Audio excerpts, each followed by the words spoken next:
আপনার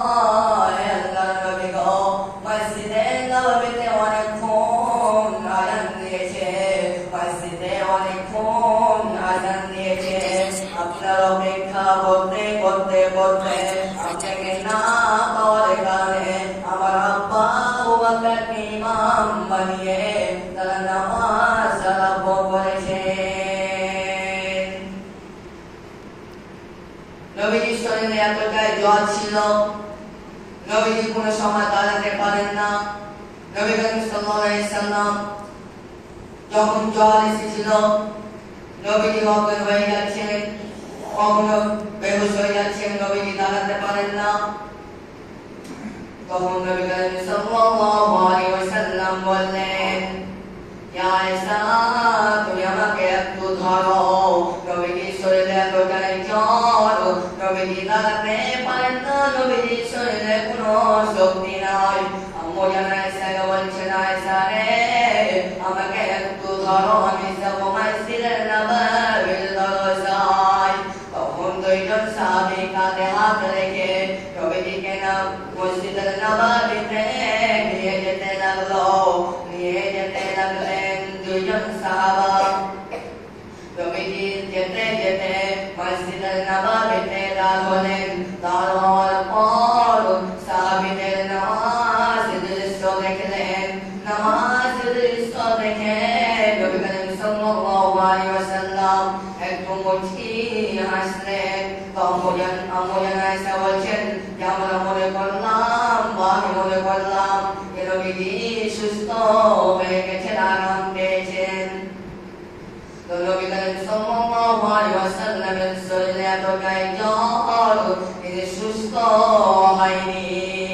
তখন নবী করিম সাল্লাল্লাহু আলাইহি ওয়াসাল্লাম বাড়ি চলে এলেন।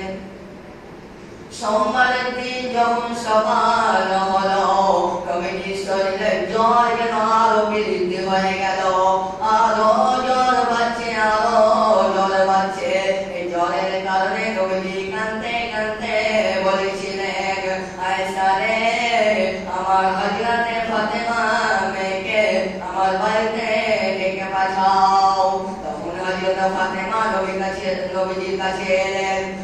নবীজির কাছে আসার পর নবী করিম সাল্লাল্লাহু আলাইহি ওয়াসাল্লামের বুকটা উঁচু হয়ে গেল। নবীজির জ্বরের কারণে নবীজির বুকটা উঁচু হয়ে গেল। নবীজির শরীরে এতটাই জ্বর, নবীজির শক্তি পান না। আম্মু জান আয়েশা তিনি জানের উপরে নবীজির মাথাটা রাখলেন। মাথাটা রেখে হযরত নবী করিম সাল্লাল্লাহু আলাইহি ওয়াসাল্লাম বলছেন, ইয়া আয়েশা রে, আমার মুখে দুর্গন্ধ হচ্ছে, মনে আয়েশা, আমার মুখে দুর্গন্ধ হচ্ছে, তুমি আমাকে মিসওয়াক চিবিয়ে দাও, তাকল চিবিয়ে দাও, মিসওয়াক চিবিয়ে দাও, তাকল চিবিয়ে দাও। ফেরেশতার আসতে অসুবিধা হচ্ছে। আম্মু জান আয়েশা বলছেন যে আমার মুখে তাকল চিবিয়ে মিসওয়াক চিবিয়ে দিলাম, ওই তাকল নবীজির মুখে ব্যবহার করা হলো। নবীজির শরীরে এতটাই জ্বর, নবীজির শরীরে যেন আরো জ্বর বেড়ে গেল, জ্বর যেন আরো বৃদ্ধি হয়ে গেল। যখন আম্মু জান আয়েশা তাকল চিবিয়ে নবী করিম সাল্লাল্লাহু আলাইহি সাল্লামকে দিলেন, তখন নবীজি চাবাতে পারেন না, নবীজির শরীরে এতটাই জ্বর ছিলেন।